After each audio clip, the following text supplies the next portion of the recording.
This week in our series on the new normal, we look at how the pandemic is dramatically changing our everyday lives. Those changes will affect the way we work, socialize, learn, and vote. Many of us have been under stay-at-home orders for more than a month now, and while the way we interact with family and friends is different, those connections have become critical for our mental health. Psychologist and CBS News contributor Lisa Damour joins us now from her home in Cleveland as we begin Mental Health Awareness Month. Lisa, good morning. I want to start with this. I was looking at a University of Chicago poll last night that said 2/3 of Americans say they felt nervous, depressed, lonely, or hopeless in just the last week. And I got to believe that's in part because it's so difficult to connect with people now. How is the pandemic changing the way we interact with people socially? Well, it's true. We're really unplugged from our normal social support. All of the people that help support us in the day-to-day, our friends at work, the people we run into at the coffee shop, they are not part of our daily lives anymore. And what I am seeing is that people have activated what I call their backup social system generators. Old friends reaching out to people they haven't been in touch with for a long time. And I think it's a sort of really fascinating thing to watch happen as we lose our day-to-day support to sort of dig back into those relationships that have been really valuable and really powerful for us and to lean on those. And I know there's some worry that there might be some hard feelings, like, why are you only in touch with me now? And are we going to stay in touch later? But I actually think we should take it as an honor to be somebody's backup social system and to be theirs. You say these connections are more important than ever now. I think they are. I think that when times are disrupted, we get pretty philosophical about things.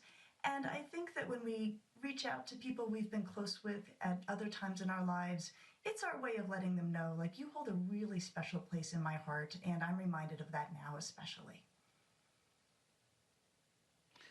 Lisa, I haven't left my apartment since March 31st. I'm literally talking to the birds outside the window on the 27th floor. So I really look forward to the social reconnection part. So what does that look like to you? Well, I think it'll be different for different people because I think we've been in touch with people at different levels. A lot of us have folks who are in our everyday traffic pattern that matter to us, but we're not so close that we've been in touch over this time. So I think some people may be feeling anxious about that and seeing those people again. And what I would say is, drop them a text, drop them an email that says, oh, I can't wait till I can stop by your desk again, or something like that. Our friendships are context dependent, and when we're back in those contexts, they work well. What's your advice for people who are struggling with social distancing? This is a hard time. Some people are very, very lonely. Some people are surrounded by people they can't get much space from, but those people aren't giving them the social support they need. So what I would say is that you should reach out if you're feeling lonely. That there's no one right way to have support. Some people need lots, some people just need one really powerful connection, but I would want people to really tend to their social needs in the same way they would tend to a physical health need, to really take good care of themselves.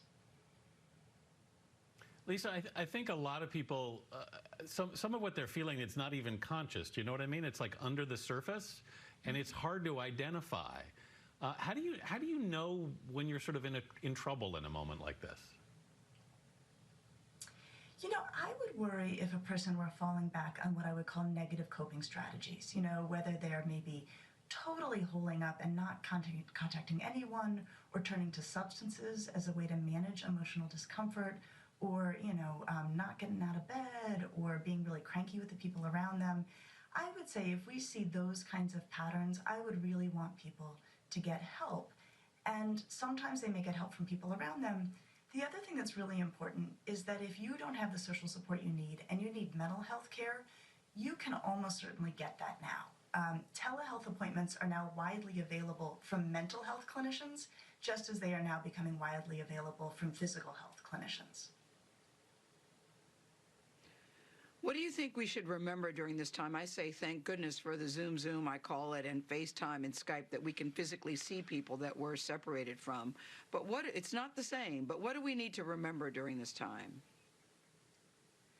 I think we need to remember how important people are to us. The other thing I want people to bear in mind is if you haven't heard from somebody in this time, I don't want you to make assumptions about what this is about.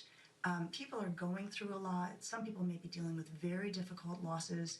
So if you think like, why haven't I heard from that person? Where have they been? I think we should always give people the benefit of the doubt at times like this. They're really doing their best. And there may be more going on than you know. And so as we reconnect with people we haven't heard from, I think we don't want to do anything that suggests that we somehow take it personally that we haven't heard from them. Yeah. Yeah, everyone's struggling through this time in some way. Lisa Damour, thank you so much for being with us this morning.